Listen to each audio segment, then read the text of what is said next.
Boa noite, pessoal. Sejam todos bem-vindos a mais uma live aqui. Deixa eu só fixar aqui os comentários. Gente, o que foi isso, hein? Pablo Marçal e Datena, cadeirada e tudo mais, e hoje parece que a briga continuou. Então esse é o assunto da nossa live de hoje, tá? Nós vamos falar aqui, usar como exemplo, né, o ocorrido com Pablo Marçal e Datena aí no debate, com direito à cadeirada e tudo mais.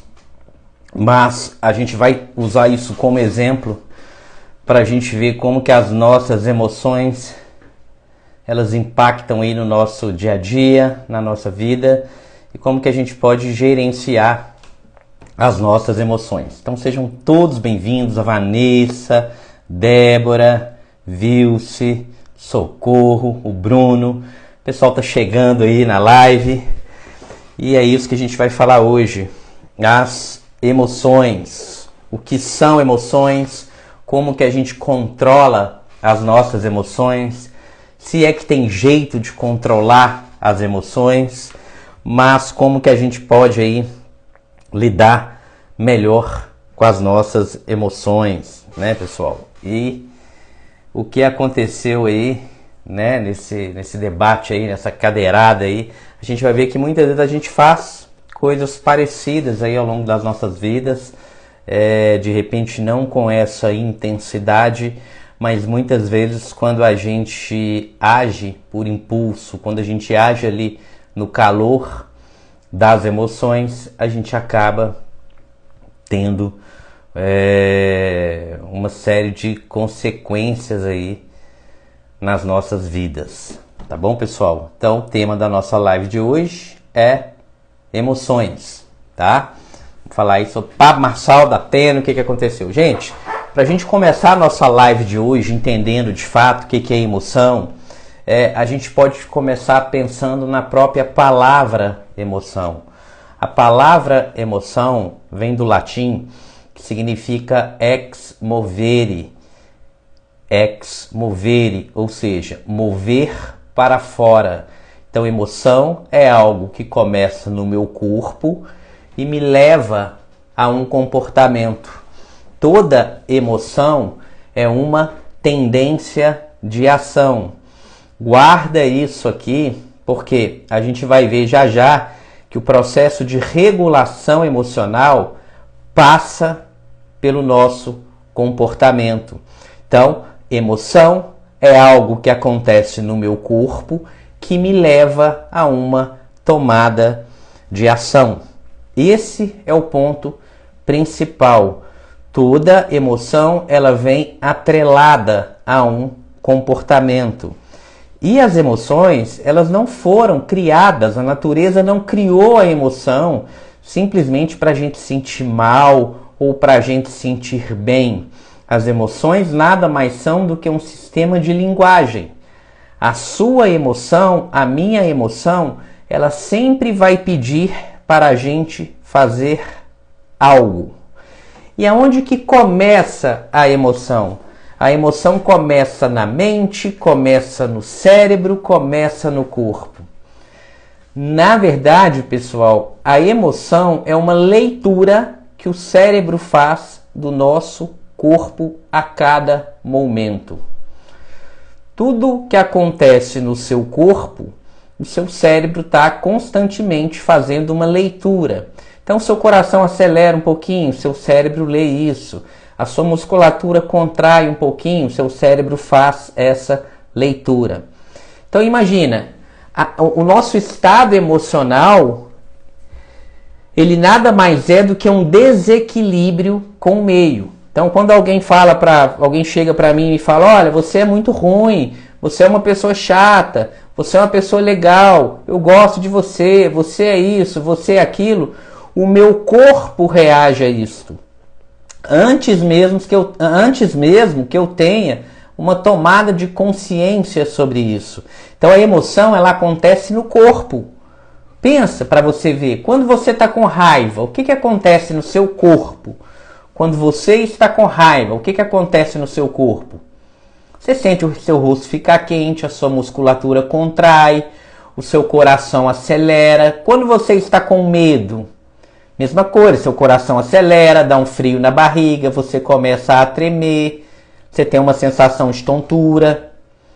Perceba que a emoção, ela acontece no corpo. A percepção emocional é algo que acontece no seu corpo. A emoção não é um processo puramente mental, como as pessoas pensam. Ah, é só eu pensar aqui, olha, não fica com raiva não. Não fica triste não. Pensa que você está alegre, que você vai ficar alegre. Pensa pensa ali que o escuro não é perigoso, que seu medo vai embora. Ou seja, a gente não consegue controlar a nossa emoção com os nossos pensamentos. A gente vai ver aqui hoje, no processo de regulação emocional, que a gente consegue sim influenciar as nossas emoções, principalmente modificando o nosso comportamento e modificando o nosso pensamento. Mas isso, a gente tem uma influência sobre as emoções. A gente não tem controle sobre elas, por quê? Porque a emoção nada mais é do que uma leitura que o nosso cérebro faz do nosso corpo. E é um processo involuntário. Guarda isso. Emoção é um processo involuntário que te leva a uma tomada de ação. Vou dar um exemplo que vocês vão entender. Imagina quando você está com sede, ou então quando você está com fome, ou quando você está com sede. O que acontece? O seu corpo, ele muda o estado dele e isso faz com que você vá lá e bebe uma água. Então, por exemplo, você ficou muito tempo sem beber água. O seu corpo começa a desidratar, ele começa a entrar em desequilíbrio e isso faz com que você vá lá, tome um copo d'água e você restabeleça o seu equilíbrio.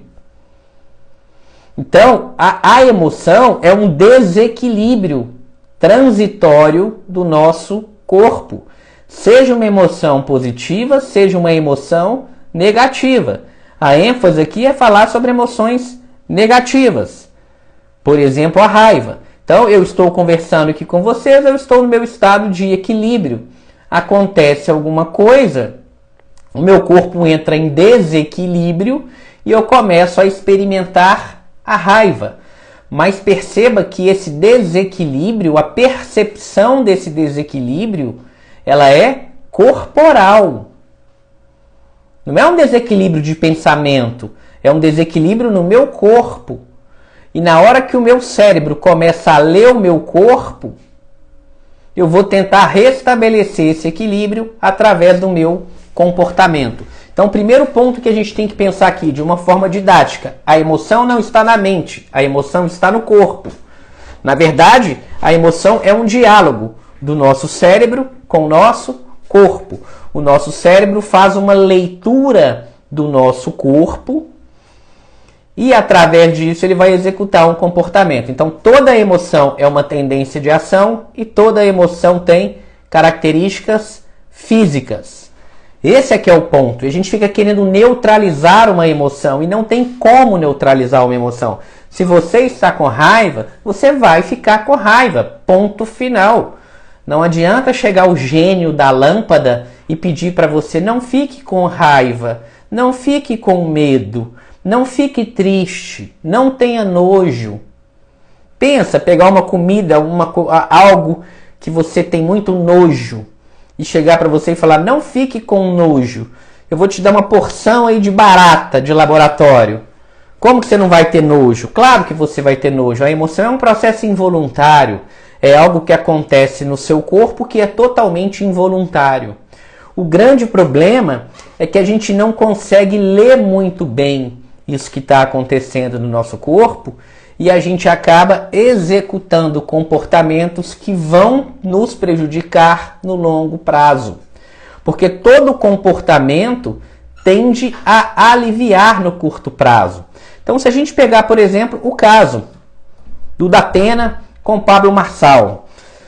Então, imagina lá, eles estão lá no debate e o Pablo Marçal chega e começa a provocar o Datena. Ele começa a falar que ele não é homem, que ele não é homem pra bater, que não sei o que ele não é homem, que ele é menino, que ele é isso, que ele é não sei o que, ele começa a provocar a outra parte. Na hora que ele começa a provocar e falar que o Datena, por exemplo, não é homem, de alguma forma aquilo fere algo no Datena, ele tem aquela explosão emocional que é no corpo, que é corporal, ou seja, ele entra num estado de desequilíbrio corporal. Todos nós temos, quando nos emocionamos, o nosso corpo sai desse equilíbrio. E aí o que acontece? A gente vai tentar buscar esse equilíbrio. E como que a gente busca esse equilíbrio? Através do nosso comportamento. Então, na hora que eu estou com raiva e que eu executo um comportamento agressivo, imediatamente o meu corpo tende a restabelecer o equilíbrio.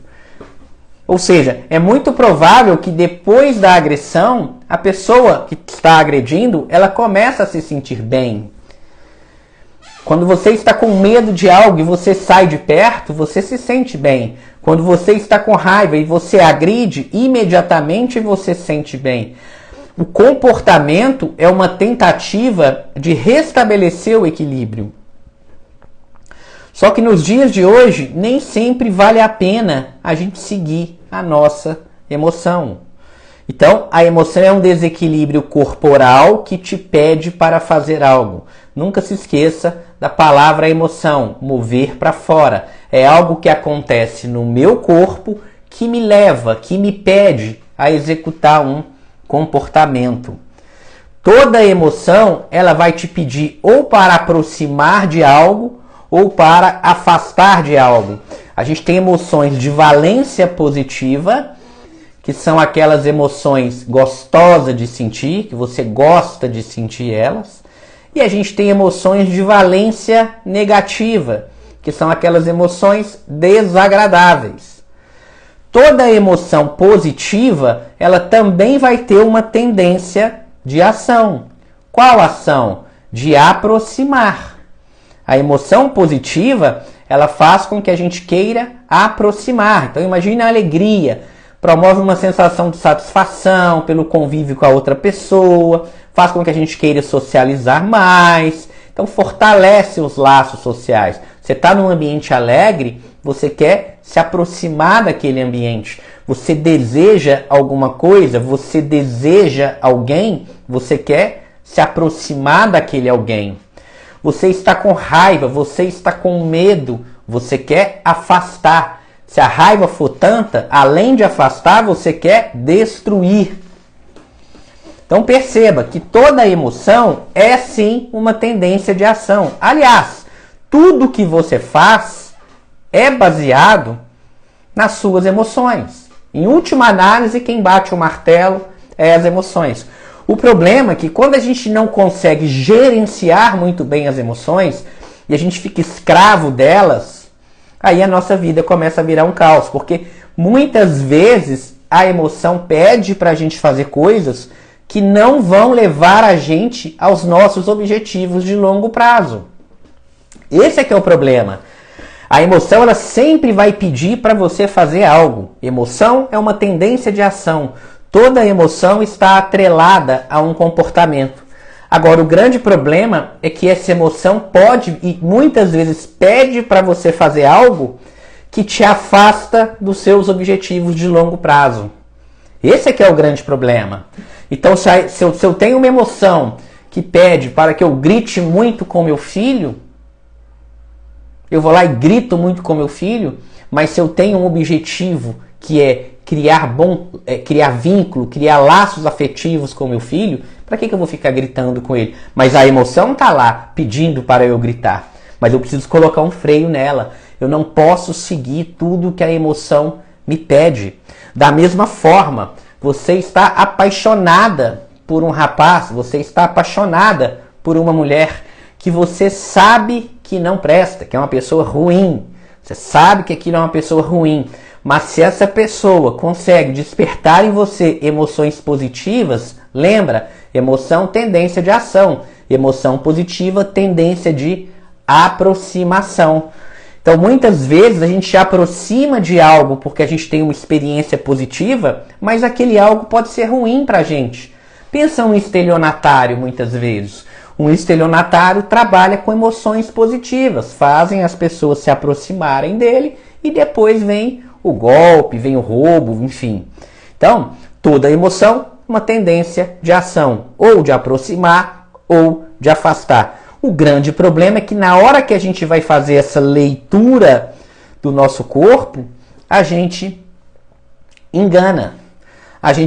Ou seja, a gente pode ter uma emoção positiva mandando você se aproximar de algo que é ruim para você, e a gente pode ter uma emoção negativa mandando você se afastar de algo que é bom para você. Então imagina lá lá no Datena, né? O Pablo Marçal começou a provocar. Ele teve uma reação no corpo dele. Ou seja, o corpo manifesta primeiro que há consciência. As emoções de raiva, de medo, a gente expressa a emoção antes da gente ter consciência dela. Esse é que é o ponto. Se eu chegar para vocês aí, né, alguém, o marido de vocês, o namorado de vocês, chegar para vocês e jogar um pedaço de mangueira no chão e falar assim, olha a cobra, é uma cobra. Você vai ver aquele pedaço no chão, um graveto, uma mangueira que tem um formato de uma cobra, você vai assustar, o seu coração vai acelerar, você vai começar a tremer. E aí logo depois ele vira para você e fala assim, é mentira, não é cobra não. A sua emoção não vai embora naquele momento. Vai demorar alguns segundos, 40 segundos, 1 minuto, para você começar a se recuperar. Perceba que o seu corpo ele reage antes mesmo de você tomar consciência daquele objeto. E isso se dá por uma estrutura chamada amígdala, amígdala cerebral. Ela fica o tempo todo fazendo uma leitura do ambiente. Mas ela faz uma leitura meio embaçada, ela faz uma leitura meio superficial. Se parece uma ameaça, é uma ameaça. Se parece uma barata, é uma barata. Se parece um rato, é um rato. Então, esse processo orquestrado pela amígdala cerebral, tá, gente? Não é tonsila palatina, não. É uma leitura muito rápida do ambiente, mas ela é meio embaçada, ela não analisa muito bem as consequências. Ela não analisa as consequências. Então, se é um graveto, alguém gritou que é uma cobra, primeiro o seu coração acelera, primeiro o seu corpo esquenta, a sua musculatura fica rígida, a sua respiração acelera, todo o seu corpo prepara para você lutar, fugir, correr, para depois você olhar, analisar e falar, olha, realmente não era uma cobra não, aquilo ali era um graveto. Não era uma cobra não, parecia cobra. Mas mesmo na hora que você se dá conta, o estado do seu corpo ele demora a se recuperar. Então esse é que é o ponto. Você tem uma excitação corporal, o seu cérebro lê o seu corpo e você executa um determinado comportamento. E a gente precisa colocar um freio nisso, retardar a execução desse comportamento. Toda emoção é uma tendência de ação, ou de aproximar ou de afastar, só que muitas vezes a gente erra na hora de interpretar essa emoção. Então perceba que toda emoção é uma linguagem. A emoção é um sistema de linguagem. Ela manda você se aproximar ou se afastar. O tempo todo ela está falando isso. Então, a emoção é um sistema de linguagem. Se eu virar para você e falar assim, coloca a mão na tomada. Não, você está doido? Vou pôr a mão na tomada, não. Eu vou tomar um choque, eu vou machucar. Aqui eu estou usando uma linguagem verbal. E a linguagem verbal você sabe interpretar ela, você sabe lidar com ela. Agora, a linguagem emocional a gente não sabe muito bem. Porque a emoção pode virar para você e falar assim, faça isso, e você confrontar ela e falar, não, eu não vou fazer. Na medida em que você começa a decifrar o que a emoção está te pedindo. E um ponto importante, isso eu quero que vocês anotem aí e não esqueçam isso nunca mais. A emoção é um processo involuntário. Ela vai acontecer, quer você queira, quer você não queira. Por quê? A emoção é um estado corporal. Ela acontece no seu corpo e seu cérebro lê o seu corpo. Então, quer você queira ou não, ela vai acontecer. E toda emoção tem uma razão de ser. Né? Se você pegar, por exemplo, a tristeza, qual que é a função da tristeza? Eu não estou falando da depressão, né? que um dos sintomas comuns da depressão é a tristeza. Mas qual que é a função natural da tristeza? Tristeza faz com que a gente fique mais reflexiva. Tristeza tem basicamente duas funções. Ela faz com que a gente fique mais reflexivo, a gente começa a olhar o que causou essa tristeza na gente e começa a tomar providências. Essa é uma das funções da tristeza. A outra função da tristeza é uma comunicação social. Pelo menos em teoria, se eu estou triste, as pessoas ao meu redor começam a perceber que eu estou triste. Então essas são as duas funções da tristeza. Imagina, você estudou, preparou para uma prova, você preparou para tirar uma carteira, você teve uma ruptura num relacionamento e você fica triste, porque a coisa não aconteceu do jeito que você queria. Quando você está triste, você tem uma tendência a ficar mais reflexivo e olhar um pouquinho mais para o seu passado. E além disso, as pessoas que estão ao seu redor percebem que você está triste. É daí que vem essa bobagem que muita gente fala, e é uma bobagem, mas que muita gente fala que tristeza é viver de passado. Isso não é verdade. É claro, que depressão é viver de passado e ansiedade é viver de futuro. Isso é uma bobagem. É claro que quando a gente conversa com um paciente deprimido, se a gente analisar o pensamento dele, sim, de fato ele tem uma tendência a estar mais reflexivo e tem uma tendência a olhar mais para o passado. Mas a depressão não se resume a isso. Então, a tristeza, ela faz com que a gente fique mais reflexivo e que a gente comece a direcionar a nossa atenção para o passado. Mas depressão não se resume a isso. Então, esse aqui é o ponto, tá, gente? E se a gente pegar a raiva? A raiva também é uma emoção que acontece no nosso corpo, é uma tendência de ação para eu me afastar daquilo que está me produzindo raiva.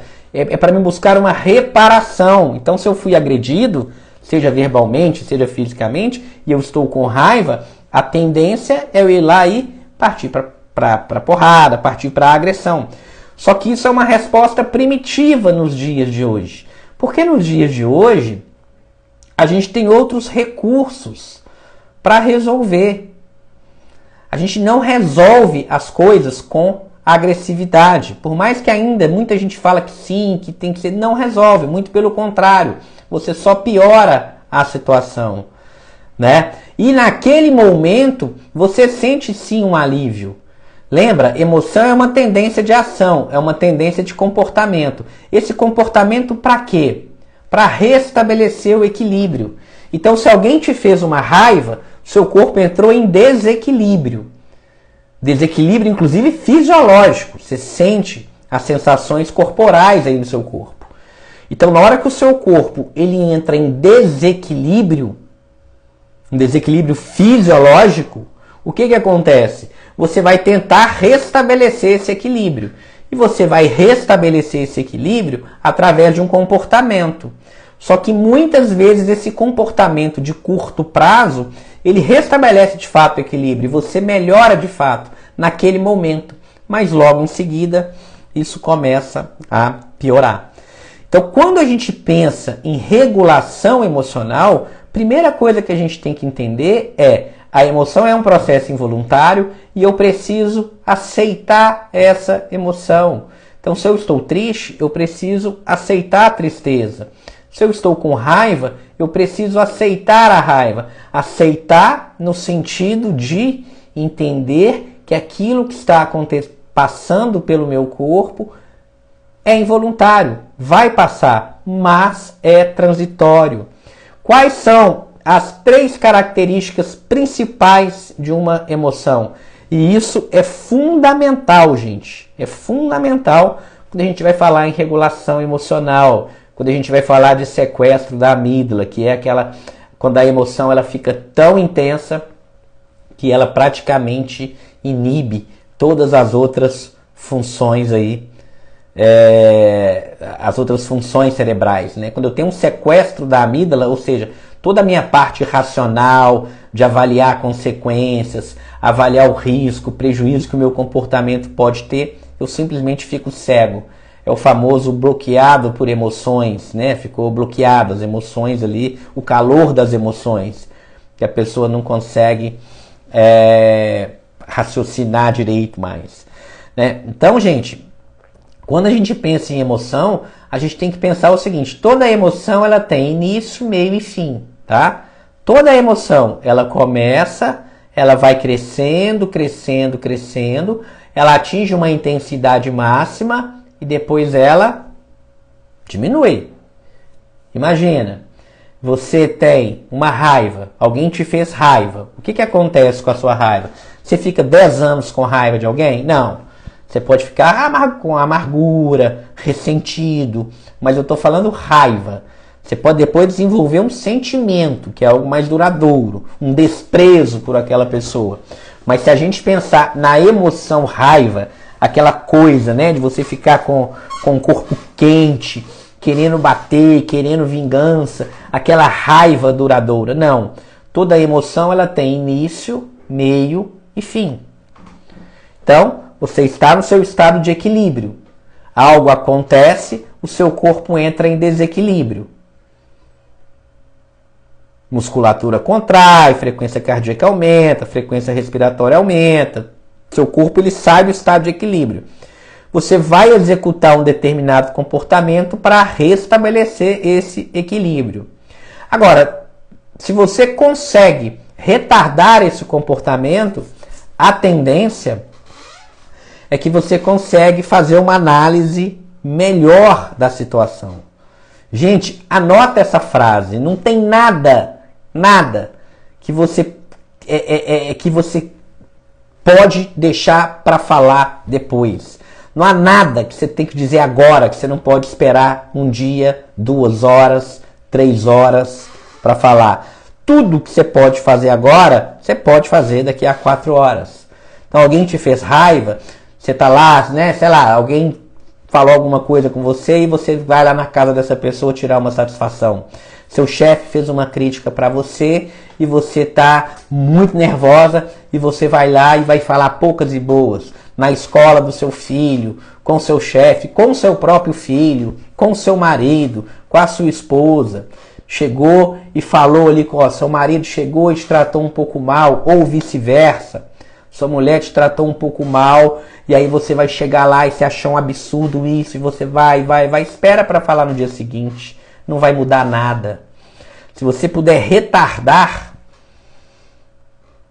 uma conversa para esperar abaixar aquela emoção, sempre vai ser melhor. Porque toda emoção é um processo de desequilíbrio corporal. Você vai tentar restabelecer esse equilíbrio com o seu comportamento, uma tendência de ação, mas muitas vezes esse comportamento não vai ser benéfico para você no longo prazo. Então, se você espera o seu estado emocional abaixar, as chances de você ter um comportamento mais assertivo vai ser muito melhor, né? Então, esse é que é o ponto. Não há nada que eu queira dizer agora que não possa ser dito depois de ter pensado. Gente, nada. Absolutamente nada. Sempre dá para esperar. Então, a grande questão aqui é: emoção tem início, meio e fim. Ela cresce, cresce, cresce, atinge um patamar e depois ela começa a descer. Emoção é como se fosse uma onda do mar. Como que é uma onda do mar? Ela vai crescendo, vai crescendo, vai crescendo, vai crescendo, ela atinge uma intensidade e depois ela começa a descer. É claro que tem pessoas, tá? Que é o que a gente fala na questão de pessoas com desregulação emocional, que essa emoção ela atinge uma intensidade mais alta e ela demora para descer. Então, na verdade, quando a gente fala em resiliência, a gente está falando dessa velocidade de recuperação. O que eu estou chamando aqui de velocidade de recuperação? Imagina, por exemplo, o Datena, né? Ele teve um estímulo. Datena teve um estímulo. Pablo Marçal chegou e falou que ele não era homem para fazer alguma coisa com ele. Isso aí foi o estímulo. Qual foi o estímulo? Pablo Marçal falou que ele não é homem. Na hora que aquilo entrou nele, né, ele foi violado de alguma forma. Ele pensou, poxa, não, eu sou homem sim, eu sou homem sim. A emoção dele começou a subir, a raiva dele começou a subir, né? A emoção ela vai atingir um ponto máximo e depois ela vai descer. Se você conversar com ele provavelmente agora, ele não está com a mesma raiva que ele estava lá no dia que ele deu a cadeirada. Então a emoção ela começa a subir, ela atinge um patamar e depois ela desce. A grande questão é nesse momento que ela está subindo, que ela está no patamar, o que você vai fazer? Se você for capaz de não fazer um tanto de coisa e esperar ela descer, com certeza o seu comportamento ele vai ser mais assertivo. É por isso que se você retardar uma determinada conversa, se você retardar um determinado comportamento, a chance de você fazer algo, um comportamento que seja mais benéfico para você no longo prazo, vai ser muito melhor. Então toda emoção tem início, meio e fim. Algumas pessoas, essa intensidade ela é bem maior e essa velocidade de recuperação é menor. É o que a gente chama de desregulação emocional. Então, pessoas que apresentam desregulação emocional, elas têm uma intensidade emocional mais intensa, maior, e a velocidade de recuperação é menor. Mas, ainda assim, a emoção é como uma onda do mar. Ela cresce, cresce, cresce, cresce, e depois ela despenca. Agora, a depender do seu estado emocional, você literalmente tem um apagão. Você para de ver as consequências do seu comportamento. Por quê? Na verdade, enquanto o nosso corpo, a nossa amígdala, está fazendo uma leitura do ambiente, lembra do exemplo que eu dei? Você está na sua casa, seu marido joga um graveto e fala: olha a cobra, isso é uma cobra, isso é uma cobra. O que acontece? Você começa a entrar em pânico, você começa a gritar: ai meu Deus, uma cobra. Todo o seu corpo ele sai do equilíbrio. Então você sente esse medo no seu corpo. Só que enquanto você já está sentindo o medo, uma outra área do seu cérebro, chamado córtex pré-frontal, também está fazendo a leitura do ambiente e vai virar para você e falar assim: não, aquilo ali não é uma cobra não, aquilo ali é um graveto, aquilo não é cobra. Então olha, a sua amígdala, na hora que ela vê um graveto, ela fala assim: parece uma cobra, se parece uma cobra, é uma cobra, vai lutar ou vai fugir, e já dispara o alarme. Enquanto a sua amígdala já disparou o alarme, o seu córtex pré-frontal, ele está fazendo a leitura do ambiente e vai falar: não, relaxa, isso aí não tem perigo não. Então, na verdade, é um diálogo do seu sistema límbico com o seu sistema cortical. E nesse diálogo, vai chegar uma hora que eles vão entrar num acordo ali. O grande problema é que a amígdala, ou seja, essa parte emocional do nosso cérebro, ela é muito rápida.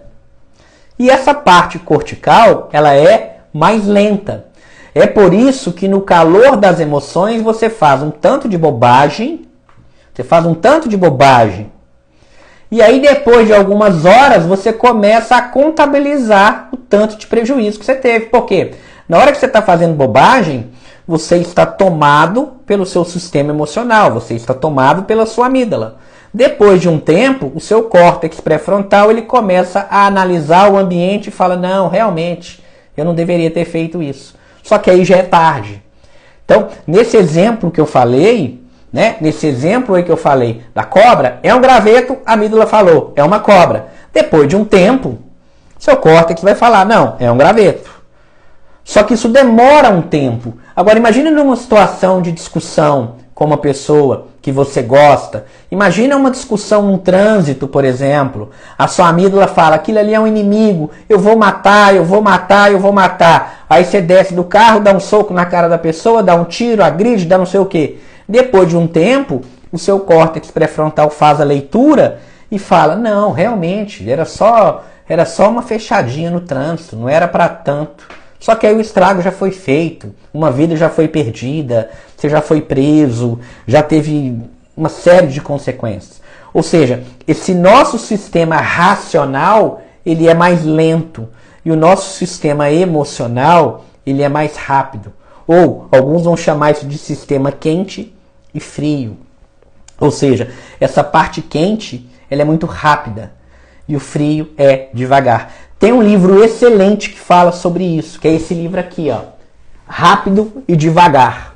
É justamente sobre essa questão, né? Esse diálogo entre o nosso sistema cognitivo e o nosso sistema afetivo. Por isso que a gente ganhar tempo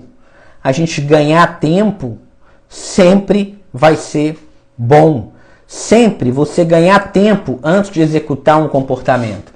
O problema é que a gente acha que fazer isso, a gente está sendo um banana, a gente está sendo um frouxo. Ah, a pessoa fez alguma coisa comigo, então agora ela vai ver, eu vou dar o troco, eu tenho que fazer isso, eu tenho que fazer aquilo. Calma, você tem que dar o troco, vai para sua casa, bebe uma água, respira. Você foi violado em algum direito, alguma coisa, no dia seguinte você vai lá e resolve. Então isso é uma estratégia que ajuda bastante, é você ganhar tempo. Ganhar tempo, pessoal. Ganhar tempo é sinal de sabedoria, tá? Então, olha, através dos nossos órgãos dos sentidos, visão, audição, olfato, o estímulo entra no nosso corpo,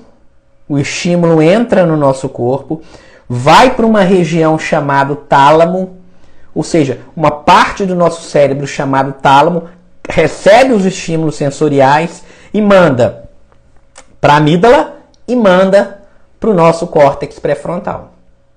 Então, olha, imagina o debate. Qual foi o estímulo? A voz do Pablo Marçal, o gesto do Pablo Marçal, toda aquela situação ali, aquilo foi o estímulo. Entrou aonde? Qual a estrutura? No tálamo, que vai pegar os estímulos sensoriais.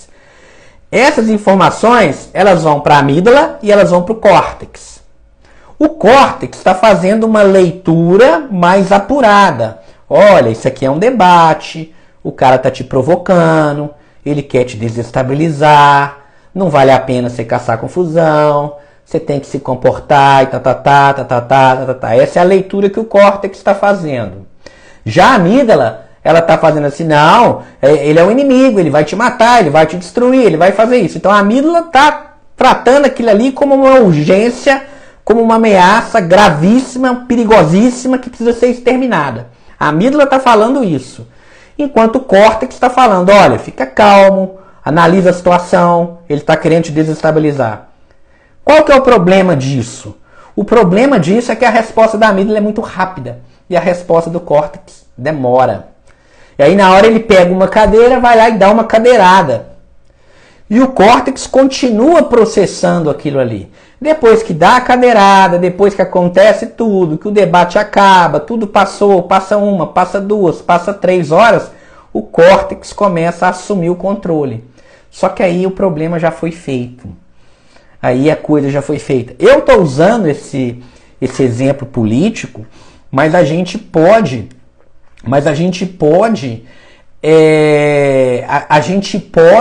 trazer isso para a nossa vida.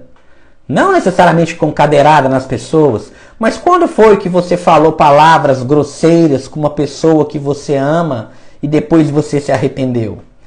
Em menor proporção, é a mesma coisa. Você estava ali no calor das emoções, e aí você falou, xingou. É a sua amígdala xingando. Depois que passou ali, o córtex tomou conta e você fala, puxa vida, não deveria ter falado isso. Quantas vezes isso aconteceu na sua vida? De você xingar, agredir alguém com palavras, tratar alguém mal, ficar impaciente e depois você arrepender. Então, a gente precisa começar a pensar nisso. A gente precisa começar a entender o seguinte, nem sempre aquilo que a emoção pede pra gente fazer vale a pena. A gente precisa entender que Toda emoção é transitória. Eu pergunto para vocês aqui, quando você sente uma emoção, pensa aí, qualquer emoção que você sente, o que acontece com essa emoção? Ela passa e vai embora ou ela nunca passa? Quando você fica com raiva de alguém, quando você fica com medo de algo, aquilo fica o dia inteiro, a vida inteira ou passa? Normalmente passa. A emoção ela é transitória. A emoção ela é transitória. E aí a gente tem que pensar que existem 3 domínios, basicamente, da emoção. O pensamento, a emoção e o comportamento. 3 domínios da emoção, não. 3 domínios da experiência humana, perdão. Né? Então, normalmente, a gente tem um pensamento que se conecta a uma emoção, que se conecta a um comportamento. Então, eu penso, esse cara é um sacana. Eu vou e fico com raiva, eu quero ir lá e bater. Percebe que esses 3 elementos eles estão alinhados? No momento em que eu penso que alguém é um sacana, eu sinto raiva e eu quero agredir. Até então tá tudo bem, isso acontece com todo mundo, tá, gente? Você pensar algo de alguém, sentir raiva e querer bater é normal. Quem aqui falar que nunca sentiu isso, tá mentindo. Talvez pode não querer bater, mas pode ter sentido vontade de sair de perto, pode ter sentido vontade de xingar. Até então é normal. Pensar algo de alguém, sentir raiva de alguém, querer bater em alguém. Inclusive pessoas próximas. Marido, esposa, filho. Não tem problema nenhum com isso. Nenhum. Porque a gente está na esfera do pensamento. A gente está na esfera dos processos afetivos. O problema é quando isso vira um comportamento. Esse é que é o problema. O problema é quando isso vira um comportamento. Aliás, boa parte do problema de pessoas que têm transtorno obsessivo compulsivo é não aceitar os pensamentos dela. Tem um tanto de pensamento absurdo e ela trata aquilo como uma verdade absoluta e aquilo acaba virando um transtorno. Então, olha, eu estou dirigindo meu carro, meu filho está no banco de trás enchendo a paciência, gritando, mexendo. Eu senti muita raiva. Querer xingar demais, não tem problema nenhum nisso, pessoal. Não tem problema. Se você se sente culpada por isso, pare, porque isso é normal. O problema é o que você vai fazer com isso. O problema é o que você vai fazer com aquilo que você está sentindo. A regulação emocional, ela passa por você aceitar o que você está sentindo e frear o seu comportamento e buscar pensamentos alternativos. Então imagina, por exemplo, que você está dirigindo seu carro, né? Você vai fazer uma viagem, você está dirigindo seu carro. Aí seu filho está lá no banco de trás, você vai fazer uma viagem de 600 km, 700 km. Seu filho está lá no banco de trás, seu filho pequeno. Aí ele vira para você e fala assim, tá chegando. Você andou 10 km, ele vira para você e fala assim, tá chegando. Aí você fala assim, não, tá chegando não, falta um pouquinho ainda. Beleza. Aí você anda mais 15 minutos, ele pergunta de novo, tá chegando? Aí você fala, não, meu filho, vai demorar ainda, né? Nós não andamos nada ainda, tem meia hora que a gente está andando. A nossa viagem aqui é 8 horas de carro. Aí passa um pouquinho, ele pergunta de novo, tá chegando? Tá chegando? Tô com isso, tô com fome, quero ir no banheiro, quero não sei o quê. Quero isso, quero... E você começa a ficar com raiva daquela situação. Não tem problema nenhum. Você começa a ficar irritado. Às vezes você não fica com raiva, você fica irritado, você fica impaciente. Você fica às vezes querendo xingar, querendo mandar calar a boca, adotando pensamentos e sentimentos, emoções que te levam a ter uma postura mais agressiva. Por quê? Se você se comporta de uma maneira agressiva, nesse cenário, naquele momento que você está sendo agressivo, você tem um alívio do seu estado emocional. Só que isso depois vai te gerar uma série de outros estados afetivos ruins.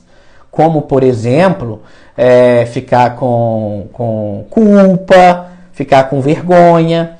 Então a grande questão é você reconhecer que isso está acontecendo em você. Olha, está surgindo em mim aqui agora. Primeiro, não adota a emoção como sua identidade. Se você está com raiva, olha, está passando por mim uma raiva, está passando por mim uma ansiedade, está passando por mim uma tristeza, está passando por mim um medo. Isso é um ponto muito importante. Você não trazer para você, você não é a sua emoção. A emoção é um estado transitório. Ela não é duradoura, não vai ficar para sempre, né? Tem um livro, esse livro aqui, ó, chama Regulação Emocional. Ele fala sobre isso. Esse aqui mesmo. Ele fala sobre isso, né? Sobre a gente não a gente não personificar, a gente não achar que a gente é a nossa emoção. Então está passando por mim uma raiva. Olha, meu filho está aqui atrás, enchendo minha paciência, brigando com o irmão dele aqui no banco de trás, está passando por mim uma raiva. Essa raiva quer que eu pare o carro e bato muito nos dois. Só que eu não vou fazer isso, porque eu não sou essa emoção. Pronto, eu aceitei a emoção, eu entendi o que a emoção está mandando eu fazer, mas eu não vou seguir o que a emoção está mandando eu fazer. E não vou me culpar por estar sentindo raiva. E não vou me culpar por ter pensado essas coisas. Porque isso é normal. Se a gente for preocupar e dar muita importância para aquilo que a gente pensa demais, a gente vai entrar num loop de sofrimento sem fim. Então, você se permitir experimentar o seu estado emocional, mas focar em controlar o seu comportamento, é um ponto central. Então, uma coisa que eu acho muito interessante de vocês fazerem, e já pode inclusive anotar isso e fazer, é o que a gente chama de rotulação emocional, que também fala nesse livro. Tá? É você rotular, é você entender o que você está sentindo. E como que a gente faz uma rotulação emocional? Primeira coisa, pessoal, é a gente entender o que está acontecendo. Qual foi a situação e qual foi a minha necessidade que foi violada. Então, qual foi a situação? Imagina, eu estou com muita raiva. Nesse exemplo que eu dei, eu estou no carro, meus dois filhos estão atrás, falando na minha cabeça, brigando lá atrás, reclamando que a viagem está demorando. Olha só, reclamando que a viagem está demorando e brigando lá atrás e perguntando toda hora se está chegando, se não está chegando. Essa foi a situação. E aí eu começo a ficar com raiva, muita raiva. E como que eu vou rotular isso? Então, qual foi a situação? Menino brigando atrás, perguntando toda hora se está chegando. Essa foi a situação. Eu fiquei com raiva. Ai, meu Deus, eu não posso ficar com raiva. Se eu ficar com raiva, significa que eu sou um pai ruim. Se eu ficar com raiva, eu não posso ter raiva. Isso, aquilo, não sei o quê. Nananana. Não, tá errado. Primeira coisa, observar essa raiva. O que é essa raiva? É meu rosto que fica quente? É a minha mandíbula que contrai? É a minha nuca que contrai? É meu coração que acelera? É um aperto no peito? Eu vou olhar para o meu corpo e perceber tudo que está acontecendo no meu corpo. Esse é que é o ponto. É você olhar para o seu corpo, perceber o que está acontecendo no seu corpo. Então eu tenho uma situação e essa situação fez que eu experimentasse um estado emocional de raiva. E agora eu não vou falar assim, é raiva, raiva, raiva. Não. Eu quero saber o que está acontecendo no meu corpo. E aí eu vou começar a rotular a minha emoção. Eu vou dar um nome raiva, mas eu vou descrever também quais são os aspectos corporais que está acontecendo comigo. Seja na respiração, seja na circulação, seja o calor, seja o tônus muscular, seja a minha mandíbula, enfim, eu vou descrever os aspectos físicos da emoção. E depois eu vou descrever aquilo que eu estou pensando naquele momento e qual é a minha necessidade que foi violada. E aí é um ponto importante. Qual é a sua necessidade que foi violada? Ah, eu gostaria de silêncio. Afinal de contas, eu estou dirigindo. Tem 2 horas que eu estou dirigindo e eu preciso de silêncio. Essa é a minha necessidade. E por fim, Qual é a tendência de comportamento? O que eu estou querendo fazer ou o que eu estou pensando em fazer? Ah, eu estou pensando em parar o carro e bater nesses meninos. Tem algo de errado nisso, gente? Não tem. Bater tem, mas pensar não tem. O pensamento ele é livre. Não tem problema nenhum a gente pensar. Mas é aí que a gente começa a corrigir o nosso pensamento. Poxa, é só uma criança. Quando eu era assim, eu também fazia assim. Se eu bater, vai ser ruim, porque eu vou quebrar o meu vínculo com meu filho. Isso não é algo legal. Você começa a confrontar o pensamento, mas aceita a sua emoção. Aceita a sua tendência de ação. Não entre num processo de culpa, de se culpar. Isso aqui é muito importante, pessoal. Nós, muitas vezes, nos culpamos pelos nossos pensamentos. A gente começa a se culpar pelo aquilo que a gente está sentindo. A gente começa a se culpar por aquilo que a gente está pensando. Se você está sentindo raiva de alguém, mas não podia sentir raiva, não tem como, é involuntário. Se você está triste, é involuntário. A gente precisa aceitar a nossa emoção, prestar a atenção nos nossos pensamentos e prestar a atenção naquilo que a gente quer fazer, prestar a atenção na situação e prestar a atenção em qual foi a necessidade que foi violada. Aí você pode parar agora, pensar e falar assim: puxa vida, mas isso é tão difícil, isso não é fácil. E eu concordo com você, isso não é nada fácil. Isso não é nada fácil, até porque nós não fomos criados assim. De um modo geral, a gente tem uma educação muito mais no sentido de suprimir as emoções. Nós não somos treinados emocionalmente. A gente lida com as emoções como se elas não fossem tão importantes assim. Agora, ultimamente, tem se falado mais do que isso, né? Então, a grande questão é a gente entender o que a gente está sentindo, entender o que a gente está pensando ou inclinado a fazer e confrontar isso. O processo de regulação emocional, ele passa primeiro pela rotulação emocional. Então, olha, entenda o que você está sentindo, entenda que você não é a sua emoção, tá? E não negue a sua emoção, não tente suprimir a sua emoção, porque isso não é uma boa ideia. Aceite a sua emoção. A regulação, ela não passa por suprimir uma emoção, não aceitar uma emoção. Muito pelo contrário, ela passa pelo comportamento.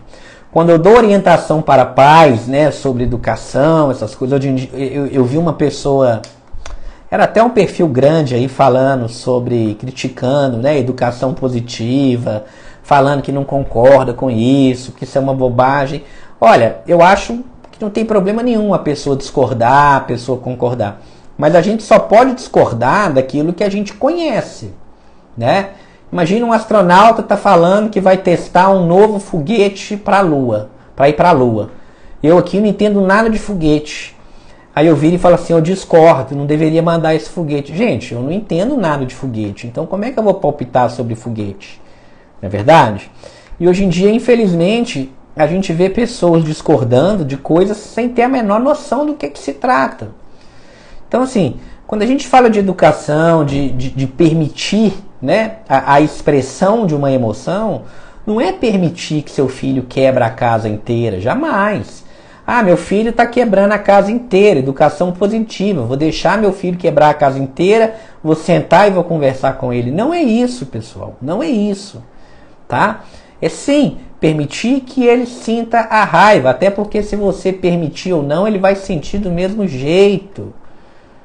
A emoção é algo involuntário, né? Eu já vi pais falando que o filho não pode ter medo, meu filho não pode ter medo de escuro, meu filho não pode ter medo de dormir sozinho, meu filho não consegue dormir sozinho, é um absurdo, ele precisa dormir sozinho, ele não pode ter medo. Ele não pode ter medo de escuro.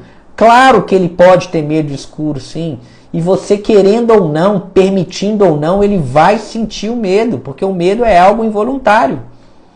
Agora, o foco vai ser trabalhar o comportamento. Aí sim, vamos começar a ensinar ele a dormir no escuro? Então vamos. Aí o foco tem que ser no comportamento e não na emoção. E o grande problema é que a gente tenta neutralizar a emoção.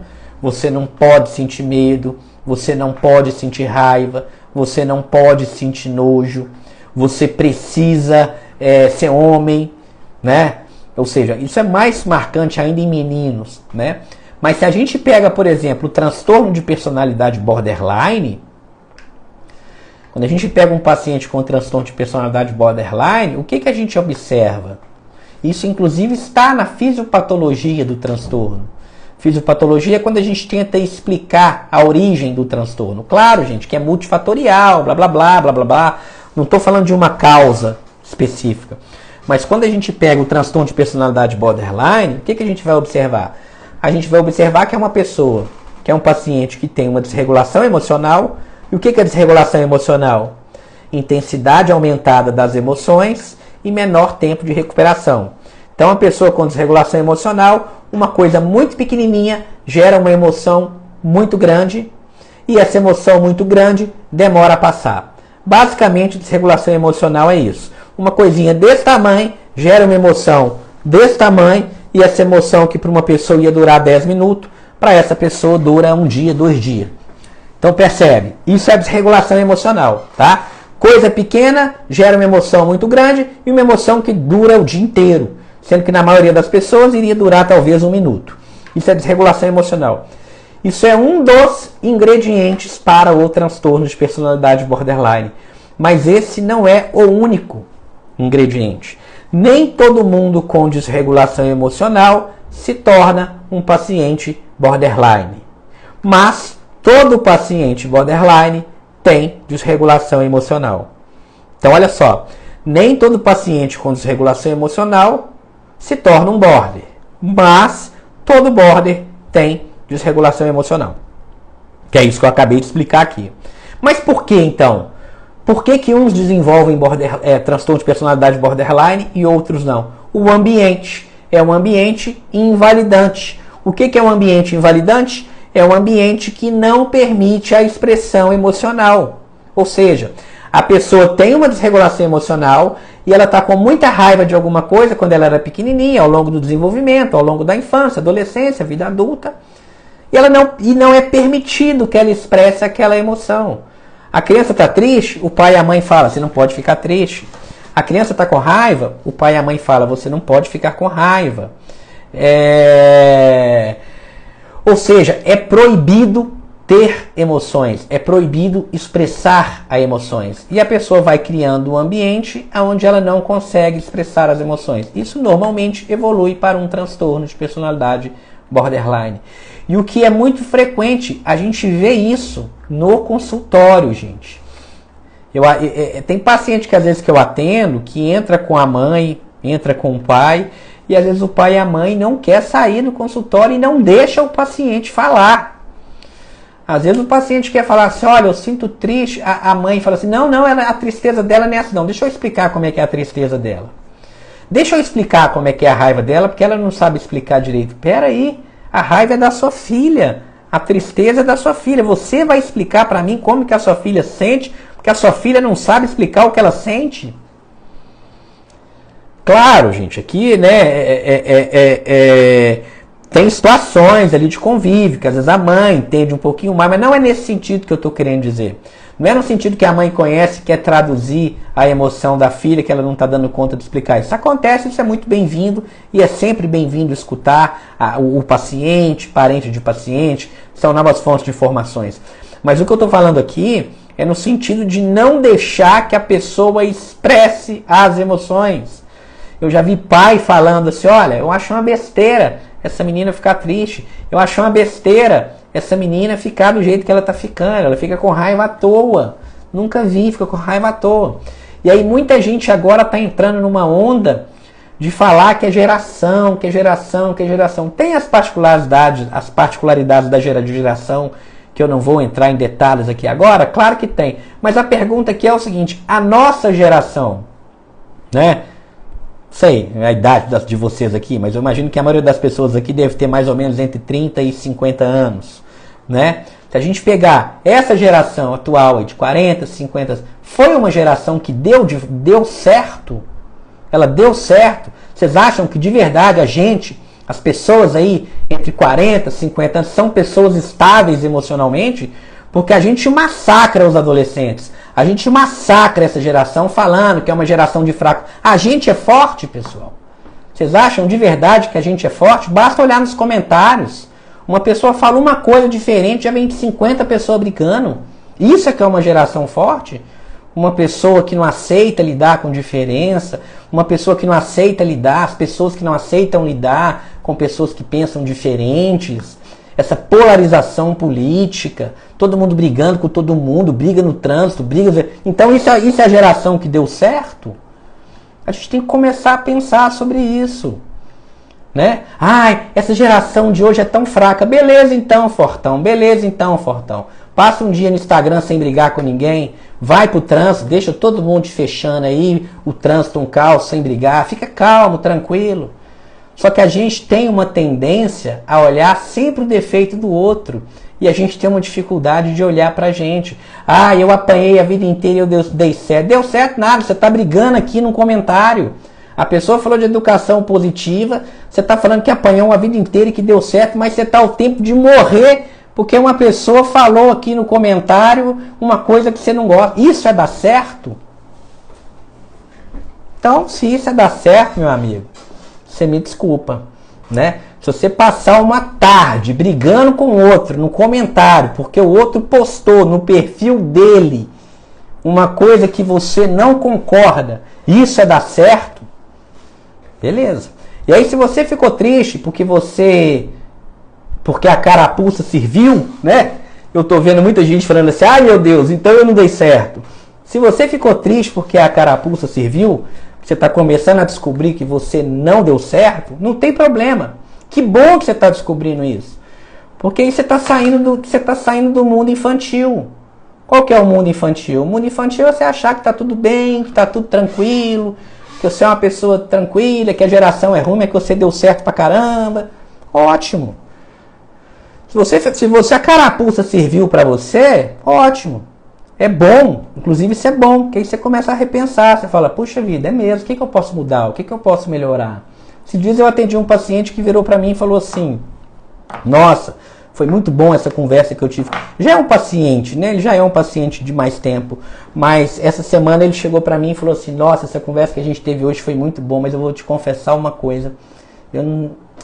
Tem hora que é ruim, sabe? Tem hora que tomar... Ele falou as palavras dele, né? Tem hora que tomar uns tapas na cara assim, doutor, não é muito bom não. Tem hora que é ruim. Eu tô saindo daqui com um certo desconforto. Eu falei, que bom. Que bom que você tá saindo daqui com desconforto. Né? A gente não tem que falar o que as pessoas querem ouvir o tempo todo. Nem sempre a pessoa vai gostar de ouvir as coisas. Mas às vezes é necessário, gente. É necessário. A gente tem que começar a olhar pra gente também. A gente sempre está culpando o outro, o outro não pode, o outro não pode, o outro é isso, o outro é aquilo, criança é isso, adolescente é isso, idoso é isso, e não sei o que. E você é o quê? Você é a perfeição em pessoa, né? Você é a perfeição em pessoa, porque a criança de hoje não é ruim, o recém-nascido de hoje é ruim, a criança faz birra, o idoso é não sei o quê. E você que está na meia-idade é o quê? É o fodão? Você é o fodão, então. Ah, entendi. Entendi. Você é o fodão. Parabéns.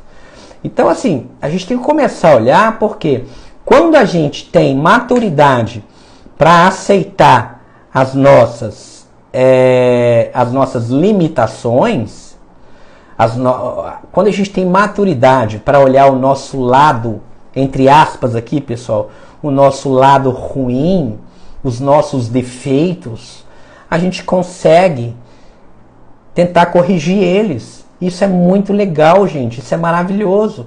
Só que dói. Só que é ruim. É ruim olhar para isso. É ruim. Quando você xinga uma criança, quando você xinga o seu filho, quando você xinga alguém, e depois você consegue verdadeiramente olhar e falar, poxa vida, vacilei, né? Isso dói muito mais do que você falar assim, não vacilei nada não, tem que bater mesmo, tem que fazer isso mesmo, essa educação positiva é frescura, é isso, é aquilo. Vai nessa que é frescura. Vai nessa que é frescura. A gente de fato está vendo, assim, a gente vai ver muita coisa ainda, né? Principalmente por causa de tecnologia, que está ferrando a cabeça, infelizmente, nesse aspecto sim. Essa geração, eu não diria que é uma geração fraca, é uma geração vítima, talvez, dessa tecnologia aí desenfreada. Né? Vai ter que pôr uma legislação, vai ter que pôr alguma coisa para frear isso daí, mas até colocar, a gente já vai ter muito estrago. Então salve os seus aí, né? Enquanto puder. Não espera que isso aí vai vir de fora, porque não vai vir não. Mas a gente precisa olhar se de fato a gente é uma geração que deu certo. Né? Eu acho que não. Né? Basta ver, como eu falei, os comentários aí, a gente começa a ver o tanto que as pessoas são intolerantes, o tanto que as pessoas não toleram quem pensa diferente, o tanto que as pessoas estão reativas, nervosas, irritadas, e vem com esse discurso aí que deu certo. Que psicologia é frescura, que psiquiatria é frescura, que isso é coisa de frouxo, não sei o quê. Até, infelizmente, a gente começar a ver aí algumas tragédias que acontecem aí dentro da saúde mental, aí dentro do Setembro Amarelo, suicídio, enfim. Né? Então, assim, pessoal, eu acho que a gente tem que começar a pensar isso. Tá? Emoção é um processo involuntário.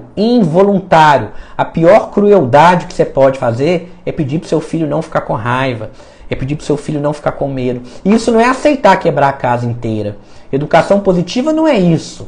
Não é uma educação permissiva. Você tem que permitir que o criança fala tudo. Não. Mas coloque, isso vale para criança, isso vale para adulto. Ninguém faz nada baseado em medo. Quando você obriga alguém a fazer algo por medo, essa pessoa faz só na sua frente. Mas na hora que ela não está na sua frente, ela não faz. Então, assim, é muito importante a gente começar a pensar isso. Você quer que seu filho faça o para casa dele e você coloca medo nele, você bate nele, você agride ele, beleza, ele vai fazer o para casa quando você estiver perto. Mas ele não vai ser uma pessoa que vai gostar de leitura, por exemplo. Entende? E qual que é o sentido disso? Né? Beleza, ele fez o para casa, entregou os para casa, passou de ano e depois nunca mais vai abrir um livro. Né? Agora, dá muito mais trabalho você ser um influenciador. Hoje em dia, a gente fala muito de influência digital, influenciador digital, né? É uma coisa que vocês têm que começar a fazer uma faxina, né? Quem está influenciando vocês? Quem influencia vocês? Agora, o maior influenciador não é o digital. O maior influenciador para o seu filho é você. Você quer influenciar o seu filho ou você quer obrigar o seu filho?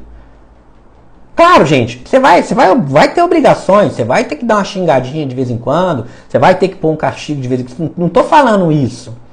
Mas vai ser muito mais útil você influenciar. Se eu quero que o meu filho desenvolva uma habilidade intelectual, eu tenho que influenciar ele a gostar de leitura. Passar de ano, fazer o para casa, isso é uma consequência. Isso é uma consequência da influência que eu estou tendo pelo desenvolvimento de gostar de ler, por exemplo. Se eu quero que meu filho toque bateria, eu preciso influenciar ele a tocar bateria. Eu não posso obrigar ele a tocar bateria. Porque se eu falar assim, olha, se você não tocar bateria eu vou te bater, ele vai tocar bateria. Só que ele vai tocar só quando eu estiver por perto. Esse é que é o problema. E aí as pessoas acham que psicologia positiva, que educação positiva é isso, é você ficar permitindo tudo, e não é. Então, eu acho assim, a gente precisa criticar aquilo que a gente conhece. Acabou que eu extrapolei um pouco aqui para essa questão de educação, porque emoção, pessoal, é a raiz de quase todos os transtornos neuropsiquiátricos.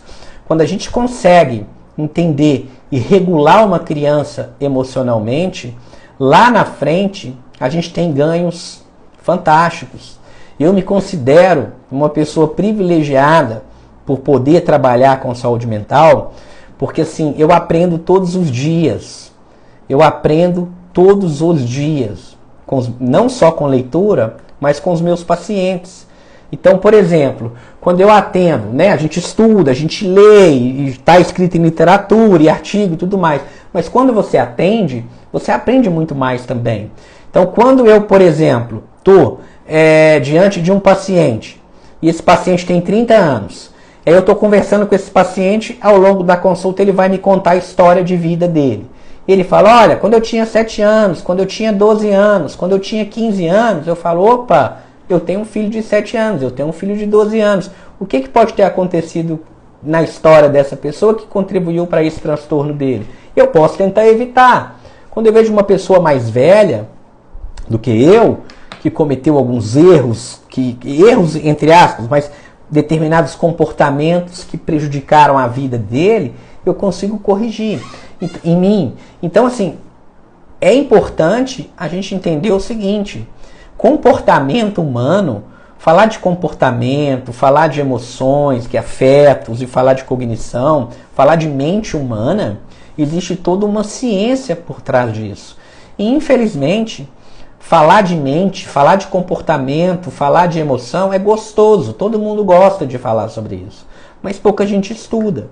Então, assim, a gente tem que selecionar um pouco, porque todo mundo vai palpitar, né? A melhor forma tem que ser assim, tem que ser assado, tem que ser desse jeito. Mas existe toda uma ciência por trás disso que mostra pra gente o que dá certo e o que dá errado. Se a gente seguir aquilo que sabidamente a gente sabe que dá certo, a probabilidade da gente colher frutos lá na frente é muito maior, tá? Então, gente, a ideia é essa: aceite o que você está sentindo, não brigue com o que você está sentindo. Se você está com raiva, aceita a sua raiva, faz as pazes com a sua raiva. Se você está com medo, aceite o seu medo. Se você está alegre demais, aceita a sua alegria. Se você está apaixonado, amando demais, aceite o seu amor aí, né? Se você está desejando demais alguém, aceite o que você está desejando, mas cuidado com o seu comportamento, tá? Você pode estar desejando alguém achando que é um príncipe e é um sapo. Você pode estar com raiva de alguém e essa pessoa ser uma pessoa muito boa para você. Você pode estar com medo de algo e esse algo ser bom para você. Você está morrendo de medo de ir numa entrevista de emprego, mas aquele emprego é bom para você. Você está desejando demais alguém e aquela pessoa é um picareta aí, é um bandido, né? Você está com muita raiva da sua mãe e a sua mãe é a pessoa que mais te ama, que mais se preocupa com você. Percebe que as emoções elas enganam a gente? As emoções elas enganam. Você está apaixonada por um cara, você está desejando demais um cara, né? E todo mundo te falando que esse cara não presta. A sua mãe está lá te enchendo o saco e aí você está morrendo de ódio da sua mãe. Olha as emoções, olha como que as emoções estão sendo traiçoeiras. Você está com raiva, a raiva manda a gente fazer o quê? Manda a gente afastar e destruir. Então você está querendo afastar e destruir a sua mãe, segundo a emoção, e você está querendo se aproximar de uma pessoa que não vale nada.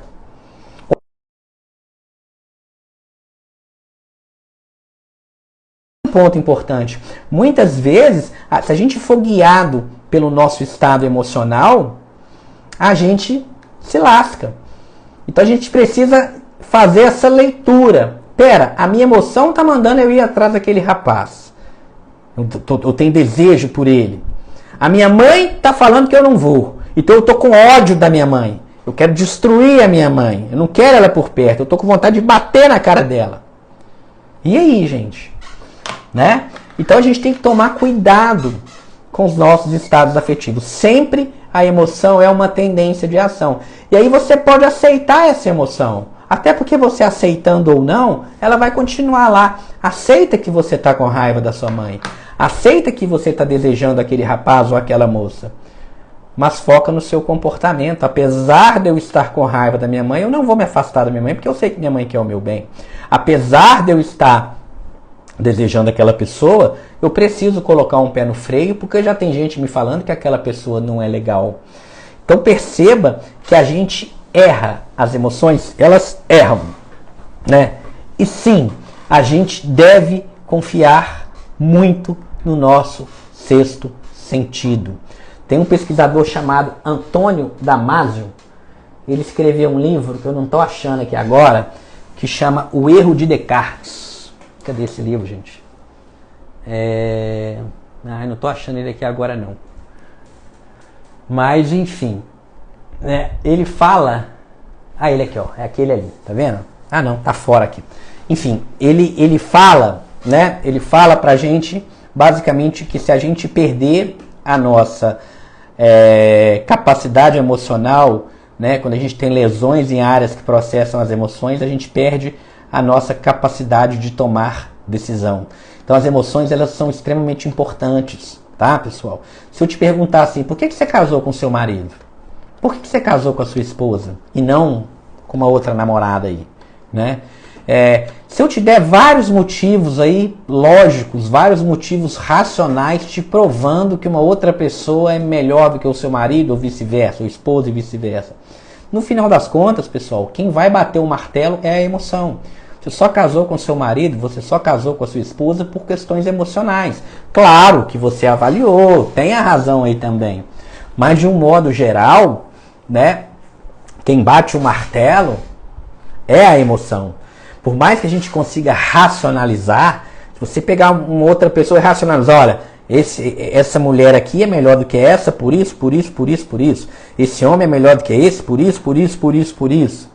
Não é assim que a coisa funciona. Tá bom, pode trazer quem for. Eu amo a minha esposa, eu amo o meu marido. Percebe que no final das contas, o sentido da vida é a emoção. A emoção é que dá a tonalidade da nossa vida. Agora, quando eu estou falando aqui de emoções fica parecendo que emoção é uma coisa ruim. Não, emoção é a cereja do bolo. A gente só precisa gerenciar ela. Porque infelizmente, ou felizmente, na verdade felizmente, mas não vai dar para a gente entrar nesse assunto nessa live, o nosso repertório de emoções negativas, ele é muito maior do que o nosso repertório de emoções positivas. Então esse é que é o ponto aqui. A gente não tem que neutralizar a emoção. A gente tem que reconhecer as emoções na gente e gerenciá-las, não ser refém delas. Estou com raiva, mas não vou bater. Estou alegre, estou apaixonado, opa, deixa eu pôr um pé atrás aqui, né? Estou desejando demais alguém ou alguma coisa, opa, deixa eu ver se isso é bom, né? Estou com nojo ou desprezando alguém, opa, peraí, pode ser que eu esteja equivocado. E não simplesmente confiar nelas cegamente. Mas claro que esse sexto sentido, né? Essa intuição, ela fala muito pra gente também. Tá? Ou seja, a gente precisa aprender a gerenciar as nossas emoções e não negá-las. A regulação emocional, para a gente fechar aqui, passa identificar a situação, identificar o que você está sentindo no seu corpo e dar um nome para isso. Não basta só dar um nome, eu preciso identificar o que eu estou sentindo no meu corpo, quais são os pensamentos associados e quais são os comportamentos que eu estou querendo ou tendendo a fazer, tá bom? O Joaquim está aqui perguntando, passa a relação dos livros, tá? Então, nessa live aqui eu citei o livro Regulação Emocional, que é esse daqui, citei o livro Rápido e Devagar e citei o livro O Erro de Descartes, tá? Foram esses 3 livros que eu citei aqui, que muito do que eu falei aqui hoje são conceitos que estão dentro uma mistura aqui, né, que eu peguei, mas são conceitos que estão nesses livros aí. Tá bom, gente? Então, olha só. Emoção é algo fundamental. Não existe, né, uma vida sem emoção. Agora, a gente não pode ser escravo delas. Tá bom? Beijo no coração de vocês. Lembrando, pessoal, se você não é inscrito ou inscrita lá no meu canal do YouTube, se inscreva, tá? Já entra lá, se inscreva. O canal do YouTube também ele é aberto, totalmente gratuito, tá? É igual aqui o Instagram. E lá normalmente estão os vídeos mais longos. Todo vídeo longo ele vai lá pro canal do YouTube, tá bom? Então se você não é inscrito, se inscreva lá no canal. A Dani Gomes, como criar filhos sem ansiedade. Olha, é uma pergunta muito difícil. Tem algumas lives lá no canal do YouTube que eu já falei sobre essa questão da criação. mas de um modo geral, a ansiedade ela pode ser aprendida, tá? Os filhos muitas vezes copiam o modelo ansioso dos pais. É meio doloroso ouvir isso, mas lá no canal do YouTube tem muito vídeo sobre isso, tá bom? Não deixa de entrar lá não e se inscrever. Então, até a próxima, tá? Lembrando também que se você é profissional da saúde, tá? Eu tenho um curso aqui, Expert em Ansiedade, onde eu ensino o passo a passo de como é feito o diagnóstico em saúde mental, tá? E tem um módulo também específico sobre depressão e ansiedade. E tem alguém me perguntando aí se eu faço atendimento online. Faço atendimento online também, tá bom? Então o curso ele é para profissionais da saúde, tem um link aqui na bio, e faço atendimento online e tem o canal do YouTube, tá bom? Beijo no coração de vocês, fiquem com Deus e até a próxima.